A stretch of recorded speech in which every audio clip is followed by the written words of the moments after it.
Como menciona el Dr. Sproul, pocas doctrinas generan tanta controversia o provocan tanta consternación como la doctrina de la predestinación. La predestinación no trata de que cada diminuto detalle de tu existencia está previamente determinado por una fuerza superior, por una fuerza más allá de tu voluntad. Una fuerza más allá de tu propia voluntad está sometiendo cada minúsculo detalle de tu existencia. Por ejemplo, Stephen Hawking en algún momento dijo: "He notado que la gente que dice que todo está predestinado y que no hay nada que puedas hacer para cambiar tu destino, mira a ambos lados antes de mirar la calle". Sin embargo, la etimología de la predestinación, lo que en su forma más elemental significa, es que nuestro destino final, ya sea el cielo o el infierno, ya lo ha decidido Dios. No solo antes de que hubiésemos llegado ahí, sino aún antes de que fuésemos concebidos. Prácticamente todas las iglesias tienen algún tipo de doctrina sobre la predestinación, puesto que el concepto es muy evidente en las Escrituras. Sin embargo, en su mayoría,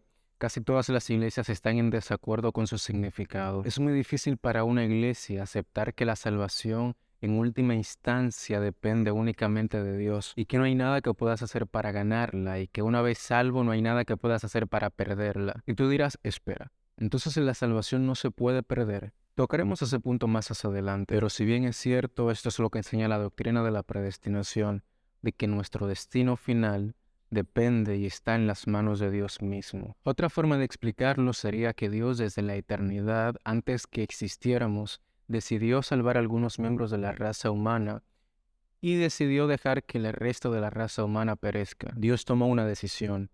Eligió salvar a algunos individuos para que estos fueran salvos y puedan disfrutar de la bienaventuranza eterna en el cielo. Y eligió dejar pasar a otros, permitiendo que estos continúen en las consecuencias de sus propios pecados hasta la condenación eterna en el infierno. Ahora, para llegar al meollo del asunto, uno debería preguntarse: ¿cómo elige Dios? La mayoría de los cristianos sostienen la postura no reformada, lo cual enseña de que Dios elige en base a su presciencia, es decir, dado su eterno conocimiento, conociendo el camino y las elecciones futuras de los seres humanos aún antes que existieran.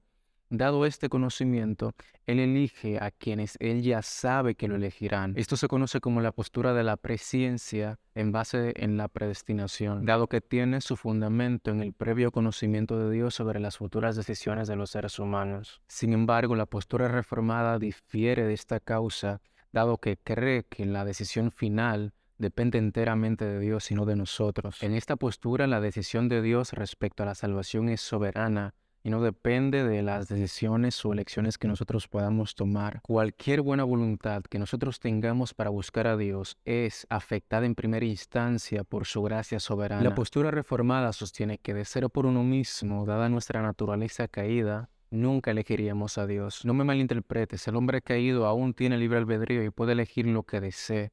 El problema está en que por defecto no tenemos ningún deseo por Dios y nunca elegiremos a Cristo a menos que seamos primeramente regenerados. La fe es un don que viene con el nuevo nacimiento.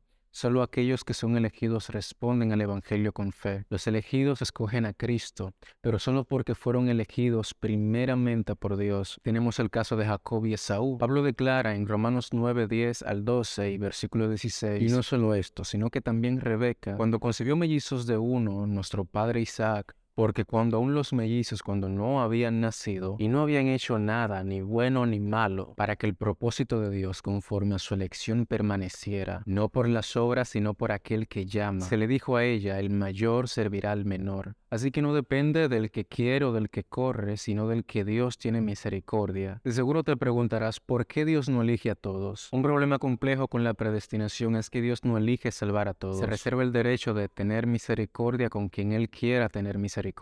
Nuestra naturaleza caída está totalmente perdida, y su única medicina es la muerte, y su veredicto es la condena eterna en el infierno. Solo a través de la muerte y resurrección de Jesucristo el hombre puede encontrar salvación y vida eterna. Pero no todos reciben misericordia. Y tal vez nunca lleguemos a entender por qué Dios elige a unos sí y de otros simplemente decide no tener misericordia. Los que no han sido elegidos reciben justicia, los que han sido elegidos reciben misericordia, pero ninguno recibe injusticia. Si te es difícil digerir todo esto, Es bueno que sepas que Dios no está obligado a tener misericordia de uno o de todos por igual. Es su decisión cuán misericordioso elige ser. Sin embargo, algo que es importante resaltar es que Dios nunca puede ser culpado de injusto. Como el tema de la predestinación es un hecho tan evidente en las Escrituras, como diría el Dr. Sproul en uno de sus relatos teológicos respecto a la predestinación, toda moneda tiene dos caras. Esto es el momento de hablar de la reprobación. La doctrina de la elección es solo un pequeño aspecto del vasto tema de la predestinación. La otra cara de la moneda sería entonces la reprobación, lo cual también es bíblico. El mismo Dios dijo, y cito, a Jacob amé, pero a Esaú aborrecí. Véase Romanos 9:13. Entonces surge la pregunta, ¿Dios es capaz de aborrecer a alguien?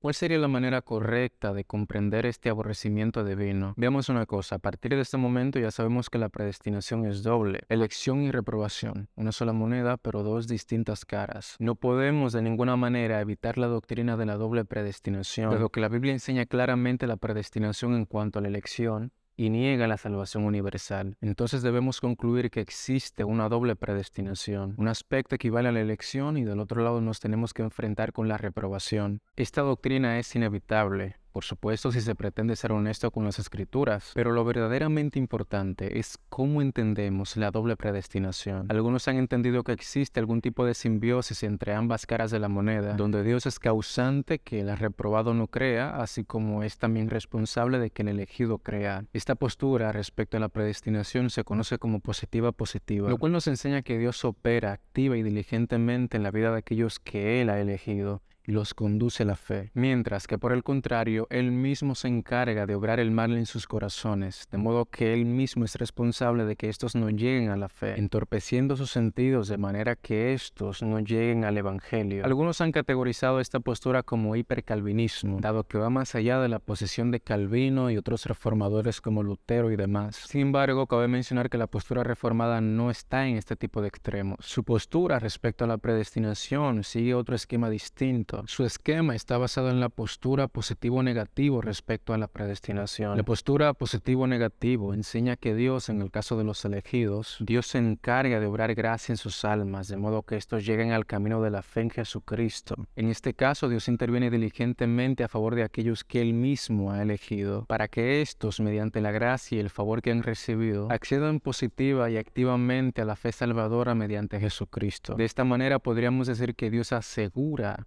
activamente la salvación de sus elegidos, de manera que no hay nada que estos puedan hacer para ganar o perder su salvación, dado que Dios los ha asegurado desde ya, desde la eternidad. Entonces eso significa que los elegidos pueden hacer lo que se les venga en gana y aún así se salvan.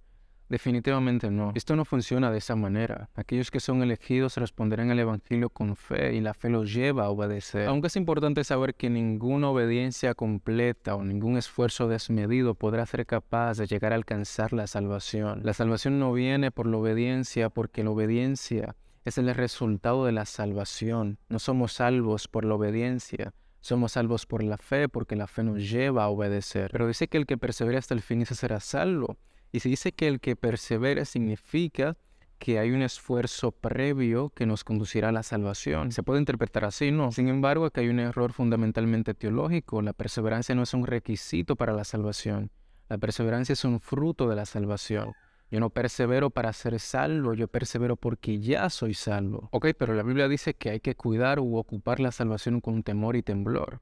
Y sin lugar a dudas dice esto. Pero el versículo que le sigue a esto entonces nos hace volver al mismo tema. Cuando dice, porque el Señor es quien pone en cada uno de ustedes el querer como el hacer. Así que vemos una vez más que Dios es quien personalmente interviene con mucha diligencia para que aquellos que Él mismo ha elegido respondan al Evangelio con gracia y fe. Ahora bien, en el caso de los reprobados, Dios no obra ningún mal en ellos, ni les impide venir a la fe y creer en el Evangelio. Aunque Dios no los haya elegido para la salvación, ellos aún tienen libre albedrío y pueden elegir lo que deseen. El problema está en lo que hemos dicho al principio, en que el ser humano por defecto no tiene ningún deseo por Dios y nunca elegirá a Cristo a menos que primeramente sean regenerados en Él. Ser reprobado por Dios no significa que Dios te escogió para condenarte al infierno. Esto no es lo que enseña la doctrina de la doble predestinación. Más bien enseña que Dios en su beneplácito elige salvar a unos y a otros simplemente los deja pasar por alto, dejando que estos divaguen en su libre albedrío, pudiendo elegir lo que deseen, pero su naturaleza está tan caída que ellos por su propia cuenta nunca elegirían a Dios. La pregunta es, ¿cómo sé si he sido elegido por Dios? A nadie le concierne saber esto, dado que no es el interés de Dios para nosotros. Lo que nos concierne con urgencia es arrepentirnos de nuestros pecados, aceptar el plan de salvación para nosotros y listo. De modo que yo reciba la vida de Cristo en mí. Nadie debería preguntarse sobre si ha sido elegido por Dios o no. Este asunto está fuera de nuestra jurisdicción. Lo que en realidad debería preocuparnos es en dar frutos de arrepentimiento. Aquellos que no han sido elegidos simplemente no darán frutos, no responderán al Evangelio con fe, se burlarán y se rehusarán a creer en Jesucristo. Sin embargo, a pesar de que Dios no obra el mal en el corazón de los reprobados, así como obra el bien en el alma de los elegidos, la condena de aquellos que han sido reprobados está tan segura como la salvación final de aquellos que Dios ha escogido. Como he dicho al principio, para muchas iglesias esto es muy problemático el tener que aceptar este tipo de doctrinas. Sin embargo, el problema está en las declaraciones tan explícitas que aparecen en las Escrituras, como el caso en que Dios endureció el corazón del faraón. Y esto es verdaderamente indiscutible, dado que la Biblia lo plasma con mucha claridad de que Dios endureció el corazón del faraón. A partir de esto surge la pregunta, ¿cómo endureció Dios el corazón del faraón? Lutero argumenta que este fue un endurecimiento pasivo, lo que quiere decir que Dios no creó ninguna nueva maldad en el corazón del faraón que éste no hubiera tenido ya antes, lo que implica que ya había suficiente maldad en el corazón del faraón, lo cual lo llevaría a resistirse a la voluntad de Dios en todo momento. Todo lo que Dios tiene que hacer para endurecer el corazón de una persona es retirarle la gracia que le restringe y entregarlo a sus propios impulsos malvados. Lo que precisamente él hace con aquellos que han sido reprobados. Él les retira su gracia y los abandona a su propia maldad. Anteriormente hemos citado Romanos 9:13, en lo cual el mismo Dios declara, a Jacob amé, pero a Esaú aborrecí. ¿En qué sentido Dios aborreció a Esaú? Se han propuesto dos explicaciones para poder resolver este problema. La primera afirma que no se trata de un aborrecimiento como un tipo de pasión negativa dirigida hacia Esaú, sino más bien sería como la ausencia del amor redentor. La primera línea que dice a Jacob amé solo hace hincapié en el hecho de que Dios, en su eterna soberanía, eligió a Jacob para que fuera el receptor de su inmerecida gracia, dándole un beneficio que ciertamente éste no merecía, de manera que Esaú no recibió este beneficio. Y de esa manera y en ese sentido fue que Dios lo aborreció. Aparentemente esta primera explicación parece ser una especie de defensa para que no culpen a Dios de aborrecer a alguien, mientras que la segunda explicación sí le da todo el peso a la palabra aborrecer. La segunda explicación simplemente dice que Dios realmente aborreció a Esaú. Esaú fue despreciable ante los ojos de Dios y no había absolutamente nada en Esaú que Dios pudiera amar, de manera que este no era más que un instrumento digno de la ira de Dios. Que usted decida.